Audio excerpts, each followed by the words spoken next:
अस्सलाम वालेकुम नाजरीन, प्रोग्राम में बहुत बहुत खुशामदीद। आज की एक तरह से सबसे बड़ी खबर कही जा सकती है वजीर आजम शहबाज शरीफ साहब और उनके साहबजादे हमजा शहबाज साहब की जो मनी लॉन्ड्रिंग केसेस थे उनमें से बरियत हो गई है। ऐसे में ट्वीट करके भी अपने ख्यालात का इजहार किया वजीर आजम शहबाज शरीफ ने, और उन्होंने कहा कि 24 अरब डॉलर की जो मनी लॉन्ड्रिंग थी उसमें से हम तमाम बरी हुए हैं। अदालती निज़ाम जो है वो और ये झूठे केसेस उन्होंने इसको कह के मुखातिब किया कि जो ज़ात पर फिर फजल फरमाया अल्लाह ने, और उन्होंने अल्लाह का भी शुक्र अदा किया अपनी इस ट्वीट में। और रियासती क़ुव्वत के इस्तेमाल और इदारों को यरगमाल बनाने के बावजूद हम अदालत, कानून और अवाम के सामने सुरखरू हुए हैं। ऑब्वियसली इस बटल्स भी आ रहे हैं और ये सिलसिला जारी है। फवाद चौधरी साहब ने भी इसके ऊपर अपना रिएक्शन दिया है। तमाम मामलात नाजरीन हम डिस्कस करेंगे, ऑन बोर्ड रखेंगे। और एक और बहुत अहम कानूनी पहलू ये भी है कि जो आप ट्वीट भी देख सकते हैं, अदर देन ऑल दीज रिबटल्स और जो ये तमाम एक आ रहे हैं रिस्पॉन्सेज या रिएक्शंस का आउटपोर है, इसके अलावा दूसरा मामला इमरान खान साहब के हवाले से अहम है। FIA जो प्रोब कर रहा था उनके हवाले से केस, उसमें से भी जो अरेस्ट उनके वारंट्स जारी किए थे FIA ने, जमानत आज हो गई है इमरान खान साहब की। तो एक तरह का लीगल रिलीफ खान साहब को भी आज के रोज मिला है। लेकिन नंदलेस जो शहबाज शरीफ साहब को, वजीर आजम को इस वक्त लीगल रिलीफ मिला है, उसके सियासी तौर पर क्या असरात मुरतब होंगे? क्या NRO 2 का बयानिया जो कि PTI लेकर चल रहे थे कि तमाम को NRO 2 मिल रहा है, उसको मजीद फोकियत मिलेगी? क्या उसको मजीद कैपिटलाइज किया जाएगा PTI की तरफ से, या जो दीगर मामलात हैं वो PTI के लिए आगे आने वाले दिनों में मुश्किल हो जाएंगे? क्योंकि लॉन्ग मार्च के हवाले से सबसे अहम डेवलपमेंट यही है कि पंजाब में जो रद्दुबदल हुआ है, उसके बाद से उमर चीमा साहब को कलमदान दिया गया है होम मिनिस्ट्री का वहां पर। क्या अब पंजाब उसी तरह से खान साहब के मुतवक्के लॉन्ग मार्च में साथ देगा? और वो लॉन्ग मार्च आखिर होगा कब? ये सबसे ज्यादा प्राइमरी सवाल है। और दूसरा इसका ये भी एक पहलू है कि पंजाब की हुकूमत को जो PTI बैक्ड है उसके जो एक तोड़ने की कोशिश उसको की जा रही है। अलीम खान साहब की बड़ी मुलाकातें चल रही हैं लंदन में, क्या वो कोई कोशिशें रंग लेंगी? और जो ये इस्तीफों का सिलसिला नजर आ रहा है पंजाब की काबीना से, क्या वो इस जानिब कुछ निशानदही या इशारे तो नहीं करता? तमाम उमूर पे बात करेंगे। फौरी तौर पर गेस्ट का रुख करती हूँ नाजरीन। जनाब आलमगीर खान मुझे ज्वाइन है पाकिस्तान तहरीक इंसाफ से, तमाम उमूर पे अपनी पार्टी का मौक़िफ़ रखने के लिए। Welcome on board Alamgir Khan साहब। नाजरीन, जनाब शुएब शाहीन ने मुझे ज्वाइन किया है तमाम मामले पर कानूनी तबसरे के लिए, तज्ज़िये के लिए, क्योंकि जो नैब के हवाले से भी अमेंडमेंट्स हैं वो PTI ने चैलेंज कर रखी हैं अदालत में, उनके कितने अमल दखल हैं तमाम मामलात में, ये भी जानेंगे। और नाजरीन, जनाब जवाद अहमद मुझे ज्वाइन कर रहे हैं, chairman Barabari party, singing sensation to all of us as well, लेकिन पॉलिटिकली बड़े एक्टिविस्ट हैं इन तमाम मामलात पर। वेलकम ऑन बोर्ड जवाद साहब, आपको भी बहुत खुश आमदीद। आलमगीर साहब एंड शुएब साहब, warm welcome to both of you as well. बात का आगाज अगर मैं आपसे कर पाऊं, शुएब शाहीन साहब थोड़ी रहनुमाई कीजिएगा कानूनी तौर पे क्या मेरिट्स हैं, किन चीजों को मद्देनजर रखते हुए ये जो बड़ी बरियत है ये सामने आई है शहबाज शरीफ साहब और उनके साहबजादे की, और क्या खान साहब को भी कोई सिमिलर रिलीफ की तवक्को रखनी चाहिए अदालतों से? देखें, इस वक्त एक तो मैं परसेप्शन की बात करूंगा, दूसरी मैं लीगल बात करूंगा। परसेप्शन तो इस वक्त ये है कि चूंकि एस्टेब्लिशमेंट अब क्लोज है इस मौजूदा रजीम के और वो इनको लेकर आए हैं यहाँ इक़्तिदार में, तो नेचुरली इनके लिए अब आसान था अपने आप को बरी कराना और अपने आप को इन क्रिमिनल केसेस से निकालना। अब आप देखेंगे FIA जो है वो सबॉर्डिनेट ऑफिस है, अटैच ऑफिस है of the ministry of interior का। अब ज़ाहिर है मिनिस्ट्री ऑफ इंटीरियर के अंडर में वो FIA ने पिछले जो 3-4 सालों से की जाने वाली सारी इन्वेस्टिगेशन थी, आज उसके अंदर जा कर के कहा जी हमारे पास कोई डायरेक्ट एविडेंस नहीं है।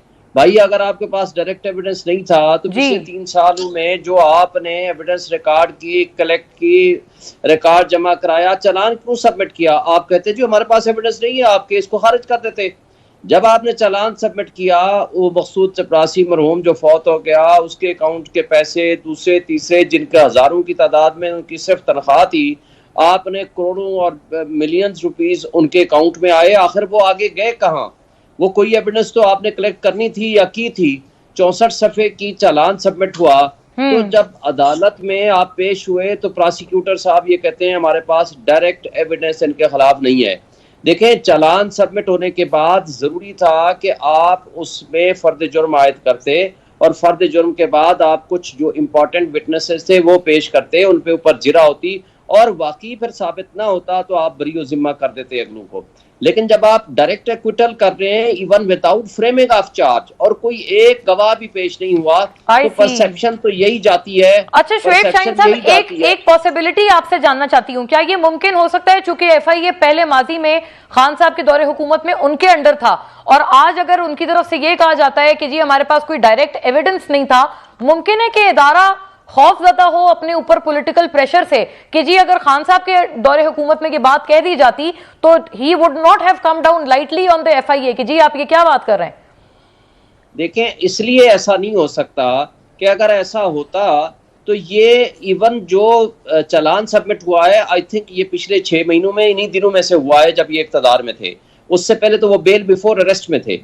दूसरी बात ये है कि ये जो चालान सबमिशन वाला प्रोसेस था, ये तो आते साथ ही ये चालान सबमिट ही ना करते प्रोसिक्यूटर साहब या जो भी इन्वेस्टिगेटिंग अथॉरिटीज थे। इन्होंने इनका कंडक्ट देखे ना, वो आते साथ इन्होंने 3 काम किए जो बड़े अहम थे। पहला ये कि आते साथ इन्होंने ईसीएल से अपने नाम निकाल दिए। दूसरा ये किया, नए ब्लॉ को अमेंड कर दिया और नए ब्लॉ के अमेंडमेंट के नतीजे में जो पर्सन स्पेसिफिक है सुप्रीम कोर्ट में मैटर सब जुडिस है।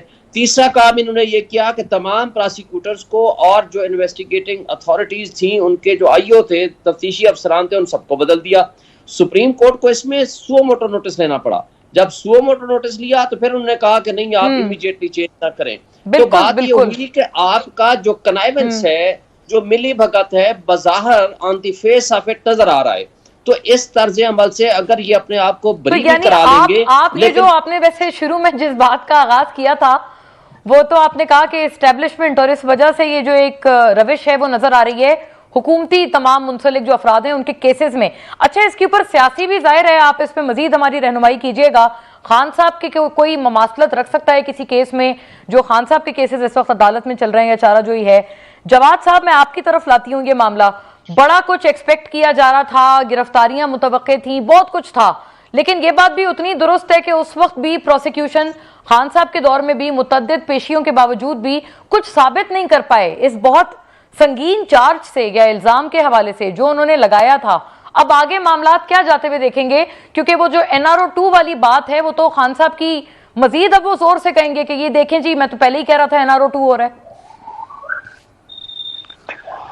देखें, पहली बात तो ये है कि जो रूलिंग क्लास है ना, जो गुमरान तबका है, वो इस वक्त 2 धड़ों में तो डेफिनेटली तकसीम है ना, एक PDM है और एक PTI इस वक्त। दुरुस्त। और अगर आप देखें तो एस्टेब्लिशमेंट इनके साथ जो मामला कर रही है वो शुरू से यही कर रही है कि ये दोनों पार्टीज जो है आखिरकार इनमें जो मेजोरिटी है, बल्कि मैं कहूंगा वास्ट मेजोरिटी जो है, 90% से ज्यादा लोग जो है सरमायादार जागीरदार माफियाज हैं और इलेक्टेबल्स हैं और ये अपने अपने इलाकों से आए हैं।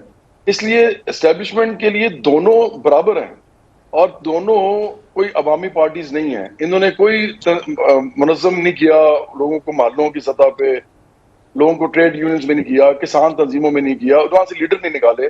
इनके लीडर्स जो है वो ज्यादातर जो है वो यही लोग हैं, और कुछ जो है मिडिल क्लास के, उन्होंने जैसे हम नजर बट्टू कहते हैं ना, वो रखे हुए हैं। तो इसलिए एस्टेब्लिशमेंट को तो दोनों पार्टी सूट करती हैं, और क्योंकि 2 डिवाइड रहेगा सारा कुछ और वो इस तरह चलता रहेगा, और यही पहले भी हो रहा था, अभी भी हो रहा है। आप ये देखें कि रूलिंग क्लास आखिरकार फिर इकट्ठी है। नवाज शरीफ जो है उनको किसने भेजा था बाहर? मैंने तो नहीं भेजा, ना हमारी पार्टी ने भेजा, बराबरी पार्टी ने। और इन्होंने एलिगेशन लगाए थे इतने बड़े बड़े। इमरान खान ने वोट किस पे लिया था कि जी नवाज शरीफ चोर है, शहबाज शरीफ चोर है, आसिफ जरदारी चोर है। लेकिन जब इमरान खान आए इक़्तिदार में तो इस नवाज शरीफ को इन्होंने बाहर भेजा, आसिफ जरदारी भी इनके होते हुए बाहर चले गए, और उनकी पार्टी उसी तरह दोबारा स्ट्रॉन्ग होती गई, और आखिरकार नहीं जवाद साहब उन्होंने नहीं भेजा। आपने सुना होगा खान साहब तो जाने के फौरन बाद ही इस पे एतराज करने लग गए थे। आपको याद होगी वो तकरीर जिसमें वो कह रहे थे कि जी नवाज शरीफ साहब जब जा रहे थे तो स्ट्रेचर पे, फिर जब वहां सीढ़ियां चढ़ रहे थे तो वो हशाश बशाश, तो वो तो पहले से इसके ऊपर बहुत नाला थे। बहुत दफा वो इशारे कर चुके हैं कि वो उनकी मर्जी से नहीं गए हैं वो बाहर। इमरान खान जो मर्जी कहते रहे, प्रॉब्लम ये है ना कि इस मुल्क में कोई पूछने वाला नहीं है इन लोगों को। ये अरबपति लोग हैं सारे, ये कुछ भी कहते हैं, बाद में जो मर्जी कहते रहे। अवाम जो है उसकी तरफ से आप पूछे ना, आप पॉइंट ऑफ व्यू अवाम का रखें। अवाम को इन्होंने कहा जी कि ये जो है ये चोर हैं और ये वगैरह वगैरह वगैरह, इस चीज उतरवा दूंगा। वो तो अब भी यही कहते हैं, अमेरिका में जाके क्या है, और जब वापस आए तो उन्होंने उनको बाहर भेज दिया। मैं कह रहा हूँ कि किसने भेजा? इन्होंने भेजा ना। अब बाद में जो मर्जी कहते रहे। मसला ये है कि इस वक्त मुझे बताएं कौन सी अकाउंटेबिलिटी है जो इनके दौर में हुई है और कौन सी अकाउंटेबिलिटी जो अब हो रही है। मैं समझता हूं कि ये अदालतें, एस्टैब्लिशमेंट, फिर पार्लियामेंट के अंदर जितने लोग बैठे हुए हैं और ब्यूरोक्रेसी, ये और इवन मैं तो मुलाक्रेसी भी कहूंगा, ये सब आपस में मिले हुए हैं। अवाम का किसी को कोई एहसास नहीं है। अवाम की अकाउंटेबिलिटी कौन करेगा? वो ऐसी पार्टी कर सकती है जो अवाम से उठे। तो मैं नहीं समझता कि ये इनकी जो गेम्स हैं ये लोगों को समझ नहीं आ रही ज्यादा से ज्यादा। अच्छा, मैं इस पे जरा जवाब साहब, मैं आपका जवाब साहब आपका रिप्लाई रिस्पॉन्स बड़ा जरूरी होगा, क्योंकि खान साहब कहते हैं मैंने 22 साल पॉलिटिकल स्ट्रगल की है बिफोर कमिंग टू पावर। तो ऐसी बात नहीं है कि आप जो कह रहे हैं कि कोई ग्रास रूट से नहीं उठा, लेकिन आलमगीर साहब का भी व्यू आ जाए ना जरूरी। आलमगीर साहब, आपके सियासी नैरेटिव को कितना धचका लगा? मकसूद चपड़ासी, टीटी, आपने बहुत सारे नाम दिए, और मतलब चले मरहूम अल्लाह उनके दर्जात बुलंद फरमाए, मकसूद साहब का इंतकाल हो गया है। तो ये कि अब आपका जो नैरेटिव है वो किधर रह गया? क्योंकि ये बात उतनी सच है कि आपके दौरे हुकूमत में भी कुछ सबूत, कुछ साबित नहीं हो पाया ये बहुत बड़े मनी लॉन्ड्रिंग केस से जो आपने किया था अपने हरीफ पर। बिस्मिल्लाहिर्रहमानिर्रहीम। देखें, इस वक्त सिर्फ मुझे झटका नहीं पड़ा, बल्कि मेरे काफ़ी जानने वाले जो वेल ऑफ साहिब हैसियत हैं, वो इस सोच में आ गए कि मुल्क छोड़ के जाना चाह रहे हैं। वो इस मुल्क के मुस्तकबिल के लिए फ़िक्रमंद हो गए। रीज़न ये है कि यहाँ कानून अलग है, बड़े चोर के लिए अलग है, छोटे चोर के लिए अलग है, अमीर के लिए अलग है, गरीब के लिए अलग है।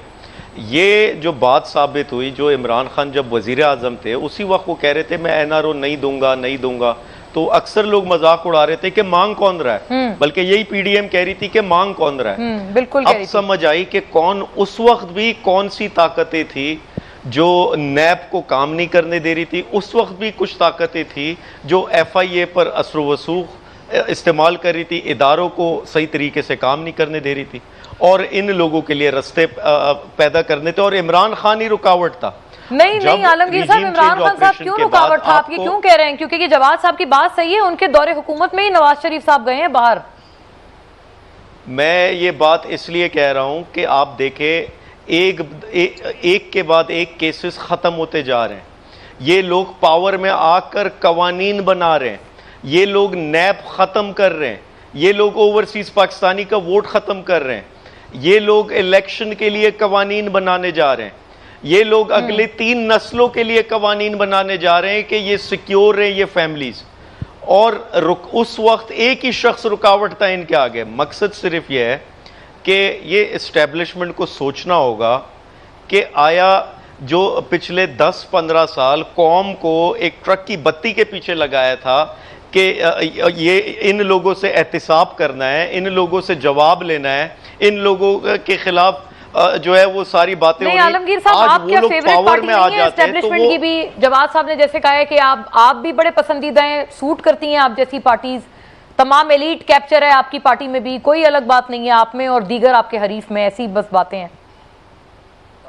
हम अगर फेवरेट होते तो आज हम हुकूमत में होते ना, थे तो सही ना। आप लड़ रहे, मुकदमे जो आपके हरीफ है वो यही कहते हैं आप इसी तरह से आए थे। देखिए, इमरान खान की एक स्टेटमेंट है जो तारीखी है। वो कहते हैं कि मैं समझता था कि करप्शन के खिलाफ मेरे साथ सब खड़े हैं एक पेज पे, तमाम इदारे मेरे साथ एक पेज पे खड़े हैं, लेकिन आज मुझे ऐसा नजर नहीं आता, क्योंकि आज ये लोग पावर में आ जाते तो वो इदारे, वो ताकतें न्यूट्रल हो जाती।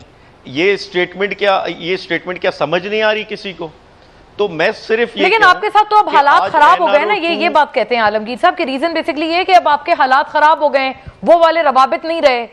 असल में जब थे तब तो खान साहब खुद प्रचार करते थे 1 पेज का। इसका जरा मुख्तसरन जवाब दे दें। सवाल ये, हमारे साथ हालात खराब हो गए तो किसी तीसरे पढ़े लिखे कराची पाकिस्तान के मिडिल क्लास किसी पढ़े लिखे तबके को ले आए हुकूमत में। हमारे साथ हालात खराब हो गए तो उन 30 साल चोरों को आप मुसल्लत कर देंगे कौम पे? क्या ये इसकी जस्टिफिकेशन है? यानी यही तो हम कह रहे हैं, कौम ये कह रही है, मैं नहीं कह रहा, कौम ये सवाल कर रही है कि वो खामोशी क्यों? अच्छा, खामोशी नीम रजामंदी है कि आप सही। अच्छा, ब्रेक की तरफ मुझे कहा जा रहा है आलमगीर साहब, तमाम के मैं पॉइंटर्स लेती हूँ, क्योंकि जो आप जिस कानूनी रिलीफ की आप बात कर रहे हैं, आपके हरीफ है कि बहुत इंपॉर्टेंट एंगल है नाजरीन, कि इनके हरीफ भी यही कहते हैं कि इनको भी बड़े सारे केसेस में रिलीफ मिल रहा है, जैसे आज ही खान साहब की एक जमानत हुई है। ब्रेक के बाद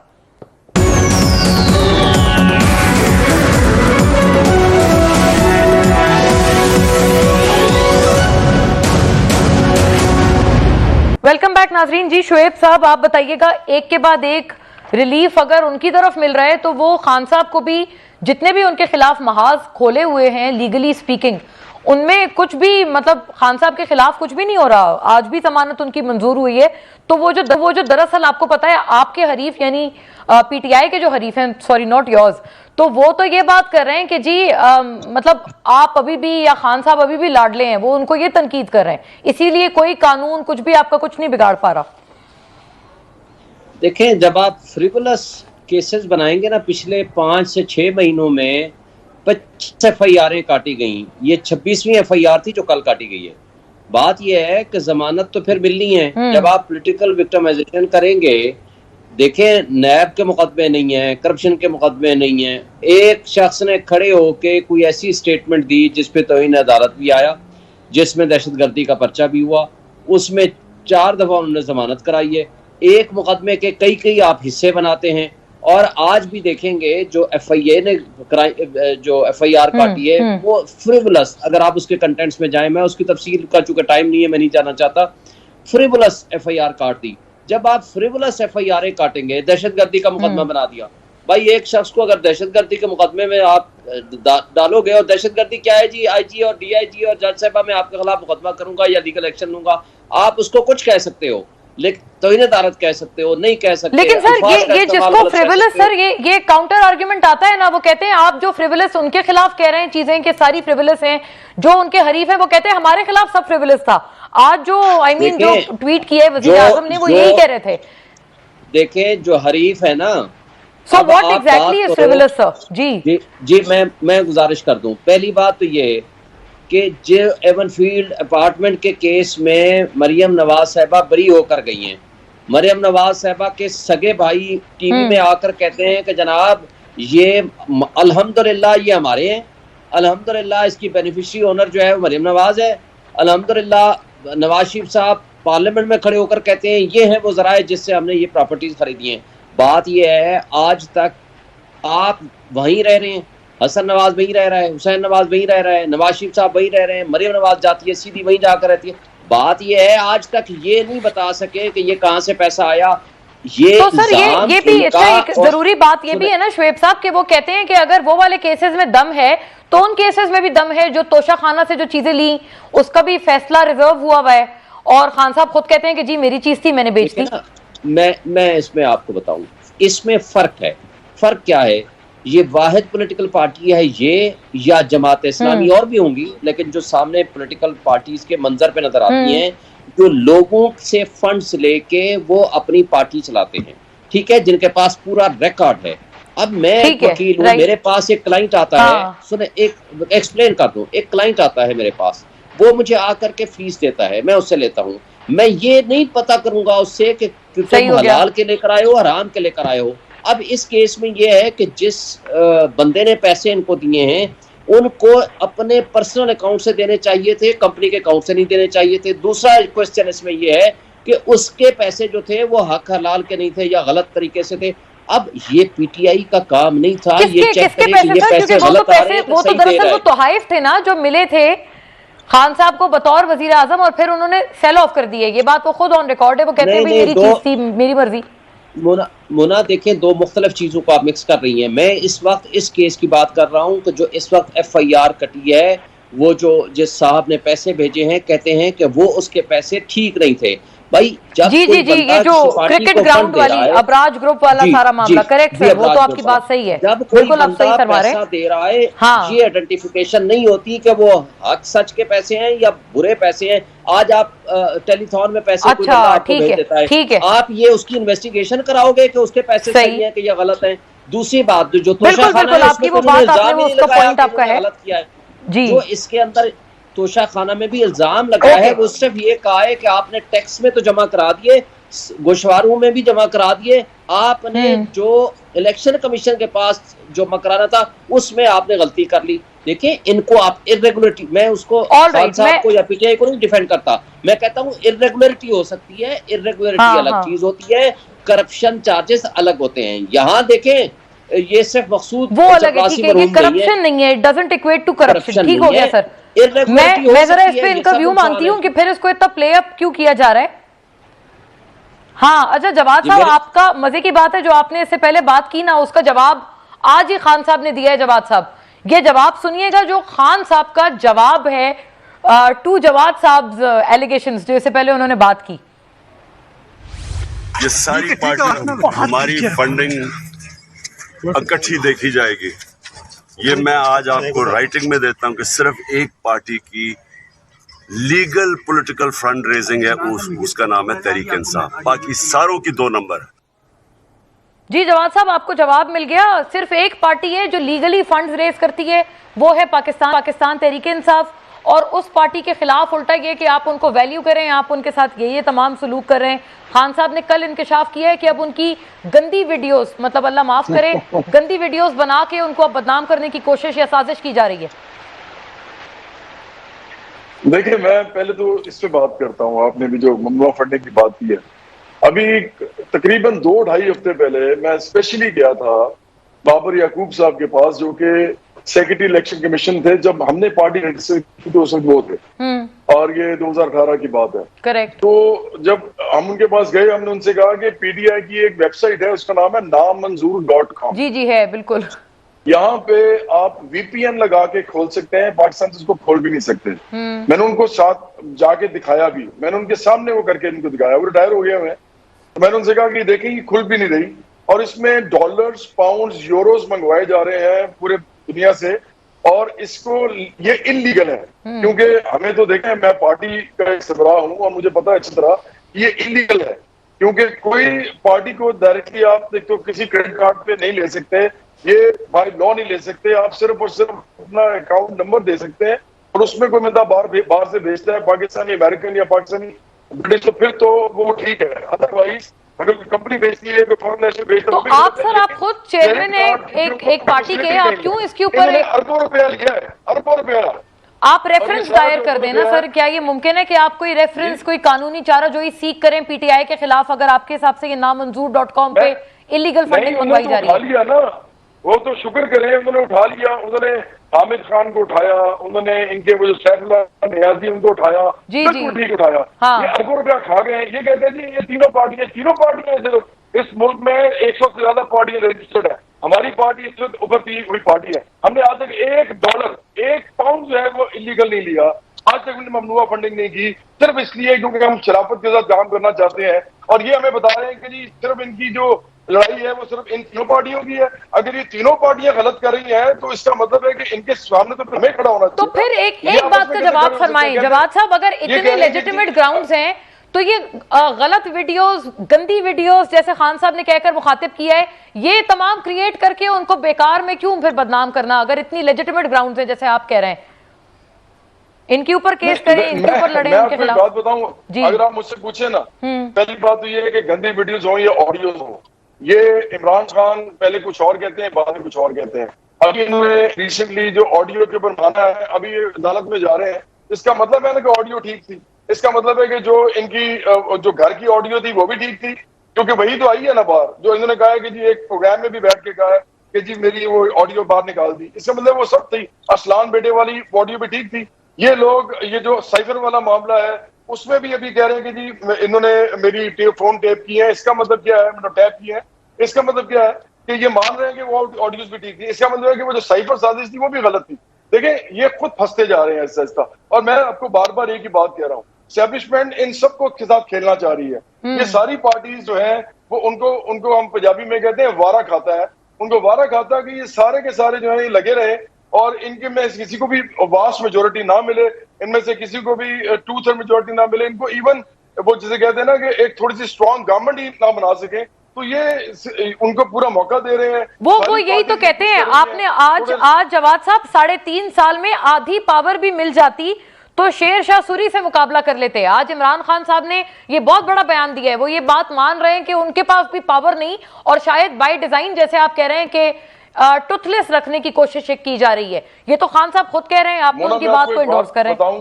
मैं आपको एक बात बताना चाहता हूँ। मैं ना आपकी इज्जत करता हूँ इसलिए क्योंकि आप एक ऐसी जर्नलिस्ट हैं जो सही बात होती है वो करती है, कभी लगता है आप इसकी साइड पे हैं, कभी लगता है उसकी साइड पे हैं, ऐसे ही जर्नलिस्ट हर तरफ से गालियां खाते हैं फिर आपको हम। हमेशा जी। कॉन्स्टिट्यूशन के साथ खड़ा होना चाहिए, आपको दस्तूर के साथ खड़ा होना होता है, आइन के साथ खड़ा होना होता है, लॉ के साथ खड़ा होना होता है, पार्टी के साथ नहीं। अब यहाँ मैं आपको छोटी सी मिसाल देता हूँ। अभी जो हमारे एक बहुत बड़े एंकर हैं आजकल एक्टिविस्ट बने हुए इमरान रियाज खान, उन्होंने अभी इमरान खान के दौर में उस्मान बुज़दार के ऊपर इतने बड़े बड़े प्रोग्राम्स किए, करप्शन के ऊपर इतने बड़े बड़े प्रोग्राम्स किए, मुझे और याद वो है। सारे पड़े हुए हैं उनके यूट्यूब पे। जी जी। अच्छा मुझे बताएं कि वो किधर गए सारे? आजकल वो इमरान खान के स्पाई बने हुए हैं। भाई इधर कौन सा जर्नलिज्म है? इधर इस मुल्क के अंदर कुछ भी नहीं हो रहा। सिर्फ हाँ, और सिर्फ वो तो लोग सर एक आपकी दूसरे बात के साथ देखें, खेल दैट रहे हैं, इज द पैसे बना डिबेटेबल रहे हैं। कॉन्टेक्स्ट, जो हम उस PTI पे के साथ जरूर वो इंशाल्लाह पैसे बना बात करते रहा है, हैं। PTI के खिलाफ वही पैसे बना रहा है। दोनों और इतराफ आज से जो ये लोग हो गए ना। शरीफ लोग आलमगीर साहब की हमारी मैं तरह बात वो सुन लूं। मारे जा रहे हैं। हाँ, मैं जवाद साहब आपकी बात लेजिटिमेट और डिबेटेबल बात है, इसके ऊपर हम जरूर इंशाल्लाह कभी बात भी कर सकते हैं। दोनों इतराफ से ये चीज नजर आती है। बाय द वे आलमगीर साहब, ये क्या वजह है कि दोनों तरफ अब, से है। हाँ देखे ना, अब खान साहब ये इंकशाफ कर रहे हैं कि हम शेरशाह सूरी हो जाते अगर 3.5 साल में आधी पावर भी मिल जाती। उस वक्त तो आपने इंकशाफ नहीं किया ये वाला, जब आपके पास पावर थी तब आपने कहा कि चलें इस बात पे चुप्पी साधे रखें और पावर भी इंजॉय करें। Is that the case? उस वक्त भी जब वज़ीर आज़म थे इमरान खान, उनका स्टेटमेंट मौजूद है कि अगर नैब नियाजी, जैसे ये हमारे ऑपोजिशन PDM कहती थी कि नैब नियाजी चल रही है, अगर नैब नियाजी होती तो 300 लोग अंदर होते, गिरफ्तार होते। तो उस वक्त भी जिस पेस पे नैब से नताइज हम चाहते थे वो नहीं थे, उससे जो प्रोसीडिंग्स हम चाहते थे, जो प्रोग्रेस चाहते थे वैसी नहीं थी।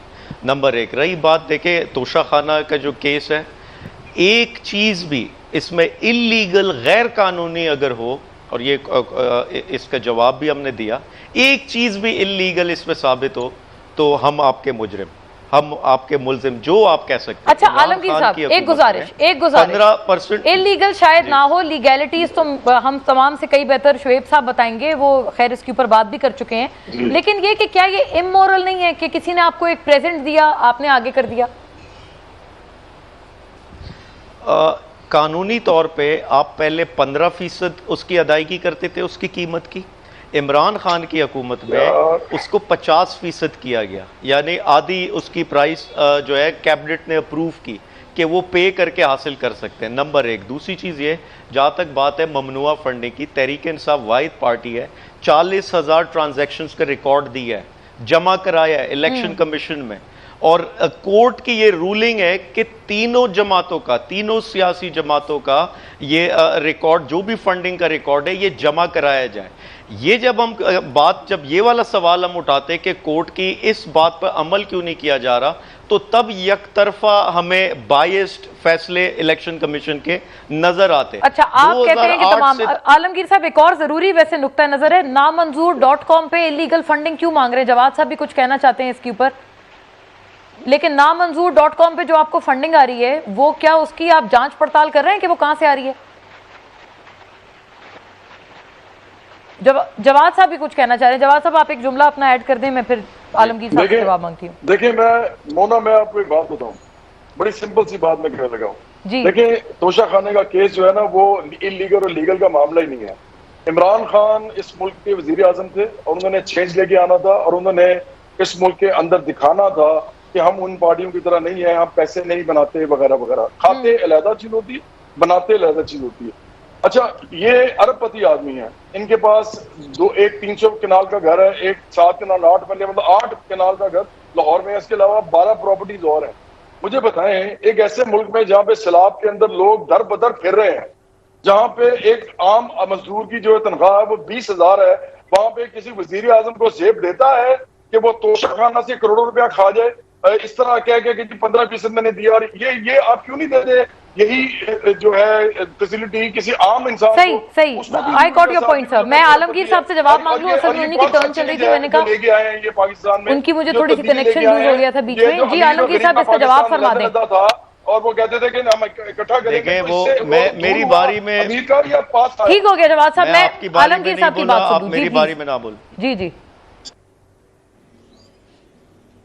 नहीं मुझे तुमने कहा था तो मैं बोलो, मोना साहबा ने मुझे कहा। जी जी जी, आई लॉस्ट हिज फ्रेम। मैं आलमगीर साहब, आपका फ्रेम मेरे पास चला गया था, इसलिए मैंने कहा उनकी बात आ जाए। जी आप फरमाइएगा प्लीज। हाँ जी, तो वो समझ रहे हैं कि मैं शायद उनकी बात के अंदर आया हूँ, तो बता दीजिए। नहीं नहीं नहीं, आप नहीं आए, मैं- बिल्कुल आई बेयर विटनेस। आलमगीर साहब, प्रॉपर्टी से I जायज lost him again. प्रॉपर्टीज जी। है, जायज आमदनी श्रेय है, शाहीन उनकी साहब। अपनी जायज प्रॉपर्टीज हाँ, है, ओके, जायज got it. आमदनी है, उनकी अपनी जाती आमदनी है, तो वो 15,000 अरब की क्यों ना हो? उस पे क्या अब सवाल ये होता है इन लोगों से, ये अपनी आमदनी के जराए नहीं बता पाते। ये अब बेनामी जो अकाउंट्स इन्होंने बनाए होते, ये जो अभी केस है हमजा शहबाज और इसका, इसमें तकरीबन 14,000 ट्रांजैक्शंस को जांच पड़ताल की गई, 16 अरब रुपए के बेनामी अकाउंट्स, और पता नहीं है जराए कहां से आए। तो ये इस केस में ये जब आप दोनों को एक उसमें तोलते हैं, ये बड़ा नाजायज होता है। ठीक इमरान